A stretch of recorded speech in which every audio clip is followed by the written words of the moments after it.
Hello, everyone. Welcome to our channel. Today, let's talk about a topic that might dazzle you as well as possibly make your wallet a bit lighter. Short selling. Yes, you heard right. Short selling, not daydreaming. Short selling might sound like a pie in the sky, but in fact, it's closely related to all of us. Imagine if you could predict the future and know which stocks are going to fall in price. You might be able to make a profit by short selling. But hold on, I know you might be thinking, is it really that magical? Are there any side effects? Don't worry, I will explain both the benefits and the risks of short selling to you, making sure you have enough information to decide before you dive into this profitable mire. Remember, although it sounds cool, short selling is like driving in reverse. It not only requires good judgment, but also courage and strategy. All right, enough said. Let's dive right into the topic and explore the mysterious world of short selling together. Before you decide to take up short selling as your new hobby, let's talk about the risks involved. Because, dear viewers, the stock market is no playground, and short selling can sometimes be more thrilling than a roller coaster, and not everyone enjoys that kind of thrill. First major risk, unlimited loss potential. When you go long, the worst case scenario is that the stock goes to zero and you lose your initial investment. But short selling? Oh, the hole can be much deeper. If the stock price you shorted rises instead of falls, theoretically, your losses could be infinite. Stock prices can skyrocket, and your wallet could hit rock bottom. Imagine not only needing to buy back the stocks to return to the broker, but also at a much higher price. It's like eating an exorbitantly expensive meal, not getting full, and then having to wash dishes to pay for it.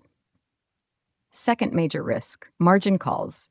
If the stock price of the security you shorted begins to rise, your broker might come knocking for you to increase your margin. That's more money, to ensure you can afford to buy back the stocks to return them. If you can't provide the extra funds, the broker might force you to cover the short, meaning they buy back the stocks on your behalf, regardless of the unfavorable price. This scenario is like someone taking away your floaties while you're still learning to dog paddle in the pool. Third major risk, liquidity issues. Sometimes there is insufficient liquidity in a stock, making it difficult for you to buy back the shares at the desired price. It's like wanting to buy a hot toy for your nephew, but every store tells you it's sold out, and then you have to pay triple the price on the black market. How to manage these risks. A wise short seller uses stop-loss orders, which act like putting on a seatbelt on your investment. When the stock reaches a certain price, it triggers an automatic sell to avoid huge, unplanned losses. Also, staying sensitive to market conditions and being ready to adjust your strategy at any moment is key. So, while short selling might sound like an exciting adventure, remember, every adventure might encounter dragons. Before you dive into this game, make sure you're prepared to face potential risks. Short selling isn't for everyone, but if you're well prepared, understand the risks, and remain vigilant, it can indeed be an interesting and potentially very profitable strategy. You might have heard of going long, which everyone loves. Buy low, sell high, simple and straightforward. But what about short selling? That's our main topic today, and it works in the opposite way. You have to think backwards. Firstly, short selling means you borrow someone else's stocks to sell them. What's the purpose? It's to buy them back at a lower price after their value has decreased. Does it sound a bit like a promotional sale in a supermarket where you get a preview before you buy, except here you sell before you buy? Imagine you go to your friend's house, borrow his super rare comic book, and then immediately sell it at a bookstore.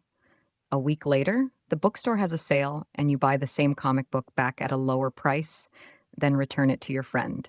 The difference in price is your profit. Of course, this might sound a bit unethical, especially if your friend finds out and isn't happy. But in the stock market, this is legal. You don't have to sneak around. You can openly borrow the stocks. But of course, it's crucial to return them later. During this process, there's a key term to remember: borrow. You are borrowing someone's stocks to sell in the market. So when you buy these stocks back, you hope the price has fallen to increase your profit margin. What if the stock price goes up? Well, that's where your nightmare begins, but we'll talk about that later. This is the basic concept of short selling. Through this method, you are essentially betting that the stock price will drop. Simply put, short selling is like making a strategic little bet in the stock market. But remember, the stock market is not a casino, so later on we'll discuss how to short sell wisely to avoid being the one left crying over the comic book. All right, now that we understand that short selling essentially means earning money in reverse, let me tell you how to swim in the stock market pool without a swimsuit. Figuratively speaking, of course. Please don't actually try this. Step 1. Find a broker, borrow the stocks. First, you need to find a broker who is willing to lend you stocks, much like finding a friend willing to lend you a comic book.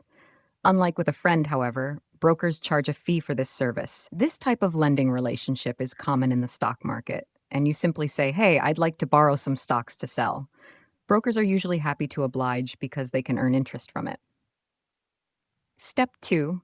Choose your target stock. Choosing which stocks to short is like choosing your target. You're looking for stocks that you believe will decrease in value, akin to picking a balloon that looks about to burst. Remember, selecting stocks isn't just a random guess. You need to do some research to see which companies seem to be on the decline. Step 3.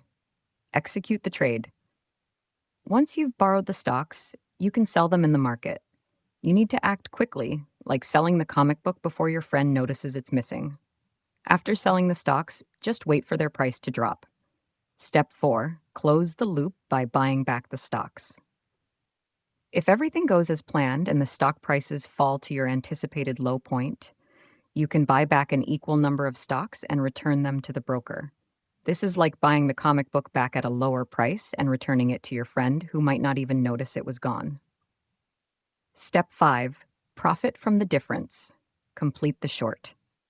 After completing all these steps, your profit is the difference between selling high and buying low. If all goes well, you might now take a moment to celebrate. Of course, if the stock price rises instead, you might be in for a headache as you figure out how to cover this growing financial hole. History is indeed the best teacher, especially when it involves other people's wallets. Let's review a few famous historical cases of short selling to see how the big players managed to fish in the vast sea of the stock market while avoiding the sharks. Case 1. The short selling heroes of the 2008 financial crisis. Remember the financial storm of 2008?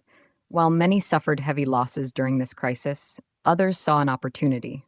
For instance, the protagonists of the movie The Big Short made a fortune by short selling the subprime mortgage market. How did they do it? By purchasing credit default swaps, CDS, which was essentially betting against the real estate market. When the housing market did collapse, their bets paid off handsomely. It's like betting against a lottery company going bankrupt while the whole world is buying lottery tickets, and then it actually goes bankrupt. Case 2. Bill Ackman's bet against Herbalife. Bill Ackman, a well-known investor, shorted the nutrition supplement company Herbalife for several years, claiming it was a pyramid scheme.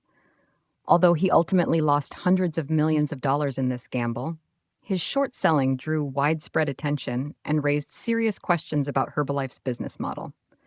It's like shouting, "The emperor has no clothes," in a park. Even though you might kicked out of the park, people start to notice that the emperor might indeed be a bit. Case 3. The GameStop Short Squeeze. In 2021, a group of retail investors organized through a Reddit forum began purchasing large amounts of GameStop stock, which caused significant losses for large hedge funds that had shorted the company.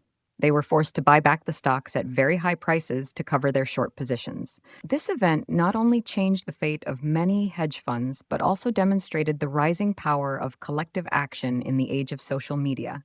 It was like a flock of pigeons deciding to fight back, sending the team of eagles into a panic. From these stories, we see that short selling is not just an investment strategy. It involves a deep understanding of the market and a keen prediction of the future. Each successful story has its unique strategy and courage. But remember, every victory comes with risks. So before you jump into this game of risks and rewards, make sure to learn how to analyze history and understand risk management. This way, you can navigate the financial oceans smoothly. Now that you have a good understanding of short selling, including how it's executed and how historical figures have mastered it, you might wonder, does short selling actually benefit the market, or is it like that uninvited guest who disrupts the party? Positive aspects of short selling. Firstly, short selling is not the bad boy of the financial world. In fact, it contributes to price discovery, the process through which the true value of an asset is revealed through market mechanisms. Imagine if no one pointed out overvalued stocks or industries on the brink of collapse.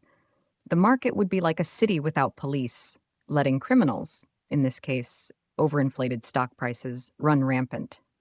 Short selling acts like someone brave enough to speak the truth, helping the market more accurately reflect the real situation of a company or industry.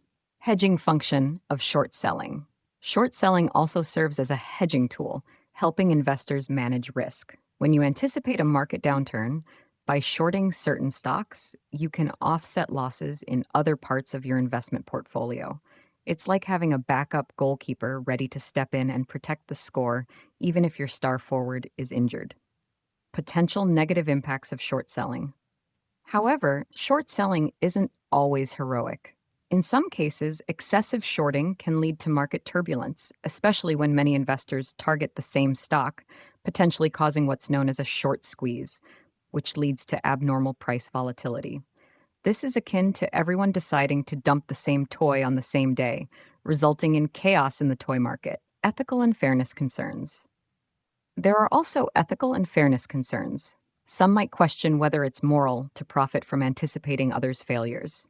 Short sellers are sometimes seen as the vultures of the market, thriving on picking over the remains of others.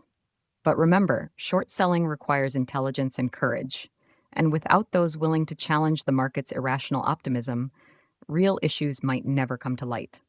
Thus, short selling is like the basketball player who dares to take three-point shots. Although they might miss sometimes, the right attempts can lead to significant leads for the team. It helps keep the market balanced and transparent, even though it may occasionally cause controversy. Understanding the dual nature of short selling in this complex financial world can help us better comprehend market dynamics and make more informed investment decisions. All right, ladies and gentlemen, our short selling adventure for today is coming to a close. In this brief video, we've delved into the basics of short selling, the operational processes, potential risks, and those astonishing historical cases that make us marvel. Lastly, we've also discussed the double-edged sword effect of short selling on market health. May you find thoughts amidst laughter, not sighs. Remember, while short selling may sound somewhat like the villain in a superhero movie, always going against the flow, it does contribute to making our financial markets more transparent and fair. Of course, like all superpowers, the key lies in how it's utilized. If you enjoyed today's content, don't forget to like, subscribe, and hit that little bell so you won't miss out on more financial insights from us. Stay curious, stay invested, but most importantly, stay humorous. Share your thoughts in the comments section, or if you have any other topics you'd like me to explore, see you in the next video.